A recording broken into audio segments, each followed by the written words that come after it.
Здравейте! Навън все още е студено, но вече е време да посеем семената за растенията, които по-късно ще красят градините и балконите ни. Все още не можем да посеем семената директно в почвата навън, затова днес ще ви покажа как да си направите разсад в домашни условия, който по-късно през пролета да пресадите навън. Какво ни трябва, за да направим разсад? Трябва ни разсадна форма,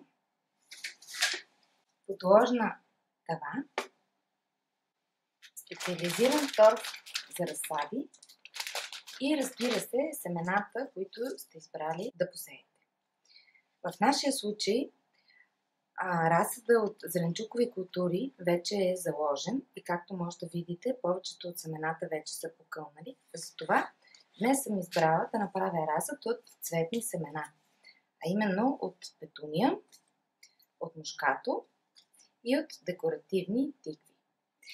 Разсадната форма съществува в най-различни размери и брой гнезда, но за домашна употреба най-удобни са формите с 30, 40 до 50 гнезда. Моята форма е с 32 гнезда. Подложната тава е добре да бъде по-дълбока, за да може да не се излива водата, когато се полива разсада. Средата, в която ще се посеят семената, е препоръчително да бъде специализиран торф за разсади по две причини. Първата е, че торфа за разсади е много фина смес от органична материя, кокосови влакна и хранителни елементи, които благоприятстват растежа на младите растения и най-вече не нараняват кореновата им система и младите кълнове могат да поникнат без да имат пречка от средата, в която са засяти. Втората причина е, че торфа за разсади не съдържа вредители и причинители на болести, което осигурява много здравословна среда за растеж. След всичко казано е време да се захващаме за работа и да направим нашия разсад. Стъпките са лесни и бързи.